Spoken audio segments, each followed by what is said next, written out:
بسم الله الرحمن الرحيم.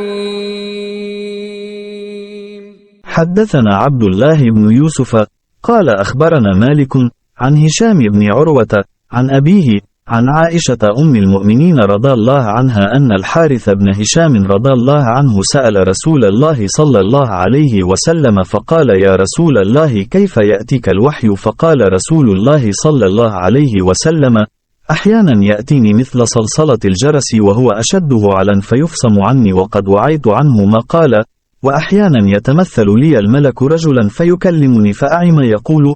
قالت عائشة رضي الله عنها: ولقد رأيته ينزل عليه الوحي في اليوم الشديد البرد فيفصم عنه وإن جبينه ليتفصد عرقا. Translate in English. Narrated, Aisha Sad Smiley, the mother of the faithful believers, Al-Harith bin Hisham asked Allah's Messenger, O Allah's Messenger, how is the divine inspiration revealed to you? Allah's Messenger replied, sometimes it is revealed, like the ringing of a bell. This form of inspiration is the hardest of all, and then this state passes off after I have grasped what is inspired. Sometimes the angel comes in the form of a man and talks to me, and I grasp whatever he says. Aisha added, verily I saw the Prophet, being inspired divinely on a very cold day, and noticed the sweat dropping from his forehead, as the inspiration was over.